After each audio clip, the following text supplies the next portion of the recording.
Shri Gurubhyo Namaha. Hari Om. Hare Rama, Rama Rama, Hare Hare. Hare Krishna, Krishna Krishna, Hare Hare. Page number 176 and 177. Through pranayama of Raja Yoga, these nidhi pulses can also be controlled to avoid all unnecessary feelings, attitudes, and behavior. So all the happiness and peace can be enjoyed without any dependence on the state of affairs in the material world. For this, if Raja Yoga is a path, so is Mantra Yoga, another route. When we chant a mantra, the sound is created by the air of our breath.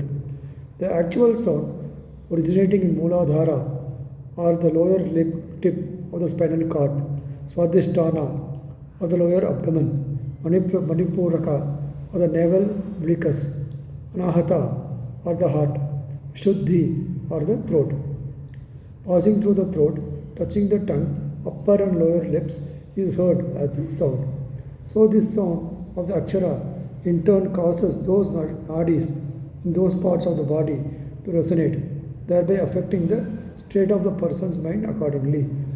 Veda mantras are so formed as to avoid unwanted reactions of the mind, retaining only those that are beneficial for the individual society, all life forms, and the whole world. The definition of a mantra is Manatrayate iti mantraha, meaning that which protects by practice. The duty of all Brahmins, that is Ekavedi or Dvivedi or Trivedi or Chaturvedi, is to keep chanting the Vedas so as to benefit himself and the world at large. Siksha Shastra tells us as to how this chanting is to be done and how it is not to be done.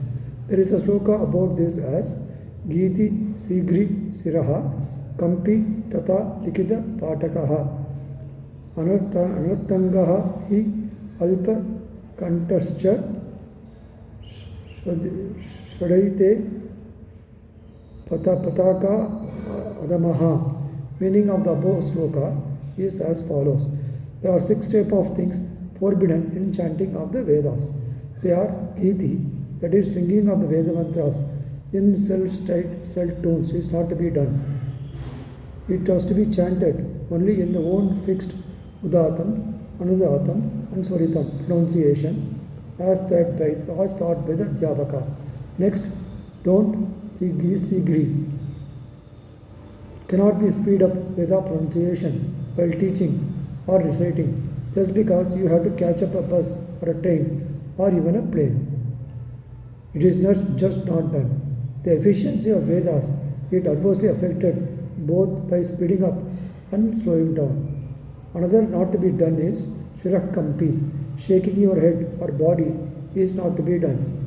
You have to sit in Padmasana or Sukhasana with total attentiveness, as otherwise any movement of the body or head will adversely affect the response of the nadis to the sound of the mantras. Likita Patakaha is the one who writes down the Vedas and reads from there. This is wrong. Vedas are to be heard and chanted. This I have elaborated in my earlier talks. Last part is about understanding the meaning of the mantras being chanted. The meaning of Antargataha is the one who does not understand or misunderstands. Veda mantras should be understood and chanted. The last one is not to be done list is Alpakandan.